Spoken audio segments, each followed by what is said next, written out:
Shalom, selamat pagi Bapak Ibu serta saudara yang dikasih oleh Tuhan.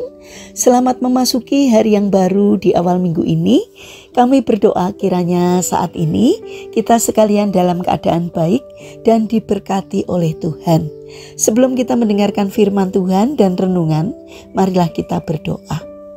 Tuhan Allah Bapa yang Maha Kasih, kami sungguh bersyukur atas kebaikan dan kemurahan-Mu ya Tuhan. Karena Engkau Tuhan yang selalu melimpahkan berkat-Mu kepada kami.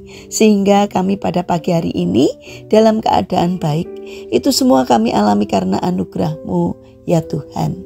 Terima kasih atas setiap penyertaan dan pertolongan-Mu. Jika saat ini kami akan mendengarkan firman-Mu, kami memohon Tuhan mengurapi kami dengan Roh Kudus-Mu agar kami dapat mengerti dan mempunyai pemahaman yang benar akan apa yang Tuhan sampaikan kepada kami melalui firman-Mu. Terima kasih Tuhan, kami sambut berkat firman-Mu di dalam nama Tuhan Yesus Kristus. Amin. Bapak Ibu serta saudara yang terkasih, bacaan firman Tuhan saat ini diambil dari TB2 Injil Matius pasal 12 ayat 20. Demikianlah sabda Tuhan. Bulu yang patah terkulai tidak akan diputuskannya, dan sumbu yang pudar nyalanya tidak akan dipadamkannya, sampai ia menjadikan keadilan itu menang. Tema renungan saat ini adalah Tuhan tidak akan meninggalkan. Bapak Ibu serta saudara yang dikasih oleh Tuhan Yesus Kristus, jika kita menyalakan sebuah lilin dan nyala api yang dihasilkan terlalu besar, apakah yang akan kita lakukan? Tentu kita akan memotong sumbunya yang terlalu panjang, sehingga bisa menghasilkan nyala api yang kecil dan tidak ada asap hitam.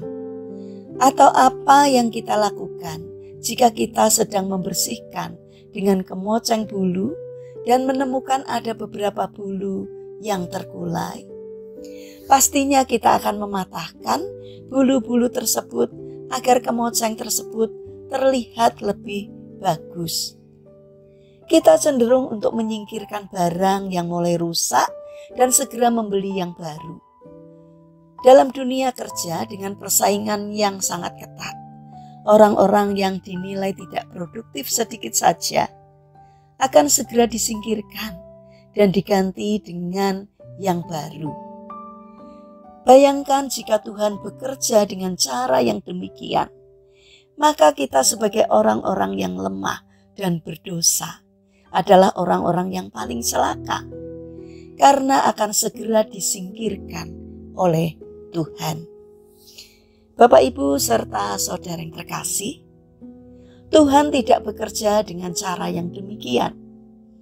Yesus yang mengutip perkataan Nabi Yesaya mengatakan bahwa Tuhan tidak akan mematahkan bulu yang terkulai dan memadamkan sumbu yang pudar. Dalam hal ini Tuhan tidak akan meninggalkan mereka yang sedang dalam keadaan sulit. Bahkan Tuhan akan menyelamatkan mereka dan mengembalikan mereka ke tanah perjanjian. Hal ini dikutip oleh Yesus untuk menyatakan identitas dirinya sebagai penggenapan akhir dan final dari nubuatan Nabi Yesaya.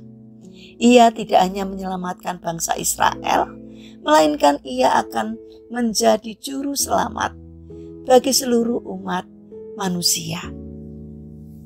Bapak Ibu serta saudara yang dikasih oleh Tuhan, sama dengan keadaan bangsa Israel. Ketika dalam pembuangan, kita pun yang mengalami kegagalan hidup tidak akan ditinggalkan oleh Tuhan.